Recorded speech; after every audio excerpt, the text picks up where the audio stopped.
Broads Media. Sports Talk with Broach. The Sixers sweep the Cavaliers. They clinch a playoff spot. And I'm fascinated on what the reaction is going to be tonight because it wasn't pretty. And there were ugly moments. And the first half sucked to the point where I looked at the scoreboard afterwards and realized 6 points. They're only down 6 points. In what universe? It feels like they should be down 92. But normally, whenever that's the case, that's an indication that if you turn things around in the second half, you will be just fine. And what do you know? Joel Embiid woke up. Joel Embiid came to play. All that work along the glass, getting fouled, making 17 free throws, three-pointers, the two-man game between him and James Harden. And I just want to point out that this is one of those moments where whenever the Sixers do struggle and they lose a game because they're closing out in the fourth quarter was poor, and I always normally say, you forget the good times. Today, you had James Harden and Joel Embiid play a two-man game, and there were other factors as well, right? Matisse Thybulle defensively with the inbound, but that was somewhat when the game was being close to secured anyway. Still a massive part, though, and that was a huge slam for Tobias Harris, who had a miserable day at the office all around. I was really piss poor, and it kind of bothered me because he's been playing extremely well. He's been in a groove. He's been looking solid to the point where financially I made a decision to look at his over-under tonight for 1.5 threes. And I'm like, look, he's taken 9 attempts. He's taken so many damn attempts over the last handful of nights that, hey, he'll put up those shots to make it. But he looked out of whack, talking about late possessions where he's at the side of the backboard, and I'm cringing the entire time. Tobias Harris was all out of control, and I hope that this could be a quick regroup and getting back to, similar styles of play that we've been okay with and satisfied with as of late. You got to remember, this is the second half of a back-to-back, and your big man put up 44. Your big man had 17 rebounds. Your big man had 5 blocks. The defensive effort by him was sensational, and he willed you to victory. And that's going to happen at times. That's why we talk about how important it is to have a special player that could change the game. Joel Embiid, you're going to have him steal you games at times. And look, he definitely hit. Look, I know James Harden had a triple-double. He finished with 20-plus points. He had 10 assists. I'm not downplaying the two-man game, or he had that big-time bucket where he's driving to the rack, his nice little mini floater that he does in a crucial crunch time moment of the game for sure. But really, Joel Embiid, I thought, he was doing so much damage. And even when he's not even popping up on the stat sheet, for example, that last play where Garland's going towards the paint area, it's just Joel Embiid's presence that forces him to take a wild shot that didn't even hit the rim, didn't even hit the net, and it was bonkers. And this is an all-star caliber dude that we know can make some splashy plays happen. But it seemed like marketing, these threes are dropping in at will, and there were actually some shots for the Cleveland Cavaliers that were halfway in and popped out, but that's sometimes the way it goes, and the Sixers took advantage of that for sure.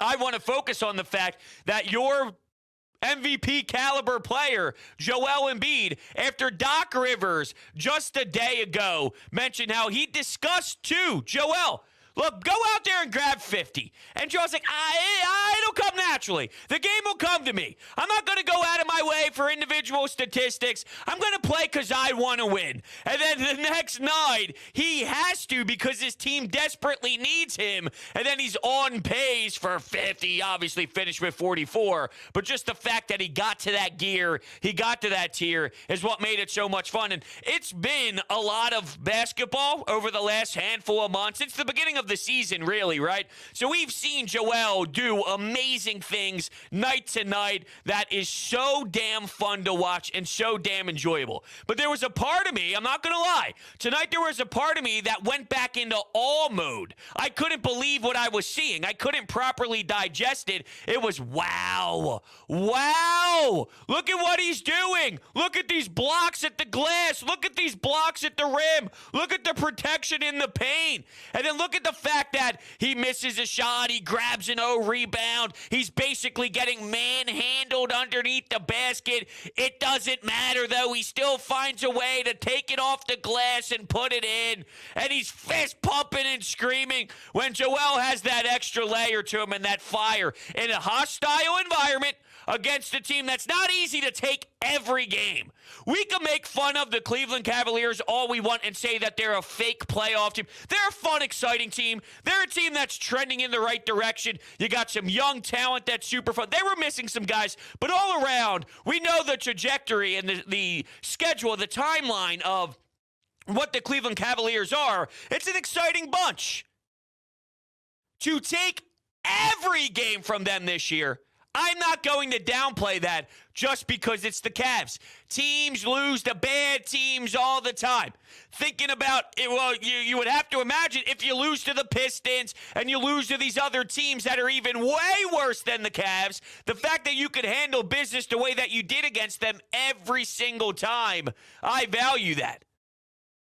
So I'm proud of this team. I'm giving this a big round of applause. I'm giving this a kudos. Sometimes you got to dig deep. Sometimes you got to recognize that this shit sucks. It's the first half. We look awful. We look a mess. We're out of sync. Threes are getting drilled nonstop. We're getting exposed. Maxi's picking up fouls. DeAndre Jordan had one of the worst stretches I've ever seen. He blows. I'm watching Furkan Korkmaz underneath the basket on an offensive possession, pump fake. He pump faked. He literally pump faked, and he was 2 feet from the basket, and then he ran away to the outside of the perimeter and wanted to refreshen it all up and reset things. Yo, you stink, Furkan. I have no idea what Doc Rivers is doing, and I get it. You pick up some fouls with Maxey, but I think he got way too soft in that department. Maxey's three-pointer, though, at the end of the third quarter was great. What a big answer. What big balls by him, and he just drilled it magnificently. I don't know what Doc Rivers is thinking with DeAndre Jordan. We all saw Charles Bassey's big day. It's time to stop with the experiment. It's time to stop with that garbage. It's nonsense, and quite honestly, it's embarrassing. It's embarrassing that he continues to trot that out there as if everybody else doesn't see the biggest damn problem in the world. How come you have all these other teams find players that can do something that's groomed in a certain position? What I mean by that, you look at the Bucks, right? Connaughton, these guys like that, they're just guys, and then they kind of get groomed into something. But instead, even though I'm not anti the thought process of veteran presence in playoffs, when it's this, and obviously each story is different, not every story is the same, but with where the Sixers are, why couldn't we find ways over the 82 games to groom a Bassey, to groom a Paul Reed, specifically Charles Bassey, who seems to be just dominating, not that the G League is anywhere even close to the NBA playoffs. It's not going to be. It won't even be a lick close to what he sees in G League play at all. DeAndre Jordan absolutely fucking sucks. We have to stop with this crap. It's terrible. It's really horrible. It gets to the point where I don't care what your feeling is about veterans versus young players, and this is coming from me, so you know that I crossed the line big time. I love vets 28, 29, 30, 31, 32, 33, 34. I love guys that know what playoff ball is all about. I love guys that have experienced hostile road games and a lot of tough banging bodies down low. I think that that's important. For me to pull the plug on the DeAndre Jordan experiment already tells you everything you need to know. Please stop now. But he won't. But he won't. He won't at all. You were on the road tonight. Place was crowd. The place was crowd. The place was crazy. The crowd was going nuts. They seemed to just lose their voices as soon as Thibault came up with that miraculous steal. But Joel Embiid and James Harden, when they needed to, fourth quarter, had the response. Two-man game. Pick and roll. Big-time slam. How about Embiid when he goes pump fake from 3, puts the ball on the floor, and then attacks the rim and slams it down? I love the fact, too, when he gets a board and then he pushes the pace the way that he likes to, where here's our 7-2 man just running all the way down the floor to the opposite corner to establish his back to the basket so he can start posting up a defender. It's hysterical to me. Maybe he is hearing the noise about Giannis, and he is hearing the noise about Jokic and felt obligated to, all right, let me do this. Let me do this. Now's the perfect time. My team has been bad the first half. It's go mode.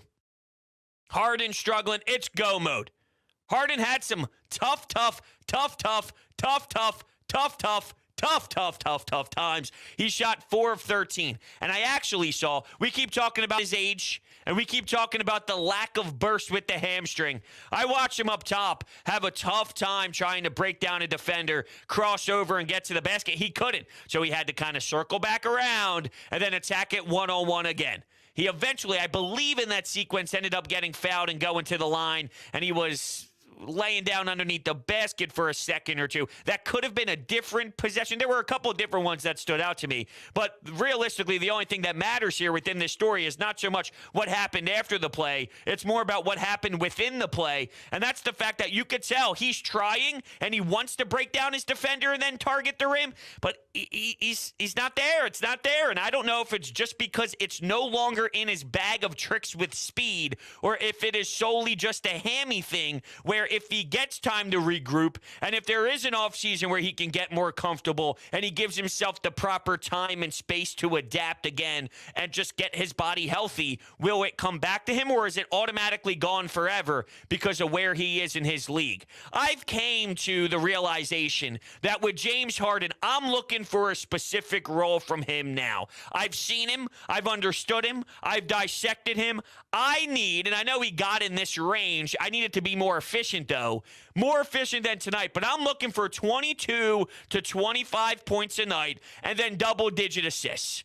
So I know he finished with over 20, had 10 assists, 10 boards. The 4 of 13, though, was killer for me, and there were some really uncomfortable things that I witnessed. So it has to be cleaned up. A more efficient, let's say, 23 points with about 12 assists and 8 rebounds. If that's the layer that we're going to get in this James Harden game, I feel that's what helps out this team best for the way that they are currently constructed with Embiid, and we're trying to make sure other guys get themselves established as well.